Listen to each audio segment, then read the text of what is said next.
হেই friends, good morning.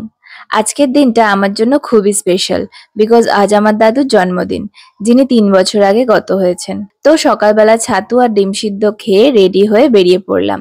আর আজ আমি শাড়ি পরেছি, আমার দাদু খুব পছন্দ করতো। দেন চার্চে পৌঁছিয়ে চার্চ সার্ভিস শেষ করে ফেরার পথে মা আর আমি একটু আখের রস খেয়ে নিলাম। আর তার পাশেই আনারস ছিল, তো বাড়ির জন্য একটা গোটা আনারসও নিয়ে এলাম। তারপর বাড়ি ফিরে লাঞ্চ করলাম। আর আজকের লাঞ্চের থালিতে ছিল ভাত আর লইট্টা মাছের ঝুড়ি। আর এই লইট্টা মাছের ঝুড়ি খেতে তো আমার ভীষণ ভালো লাগে, আমার ফেভারিট। দেন দুপুরে একটা টানা ঘুম দিয়ে বিকেলে আনারসটা কাটলাম। আর মাই শুধু আমাকে খাইয়ে দেয় না, আমিও মাকে খাইয়ে দিই। তো সেটার প্রমাণ এখানে রইলো। তারপর আমিও কিছুটা খেলাম। আর আজকের আনারসটা এত জুসি ছিল যে কি বলবো। তারপর কিছুটা বাপির জন্যও রেখে দিলাম। দেন ইভিনিং এ একটু এডিটিং এর কাজ সেরে রাতে পেটটা ভার ছিল বলে শুধু ম্যাগি খেয়ে ডিনারটা কমপ্লিট করলাম। That was it. See you in my next drop. Love you friends.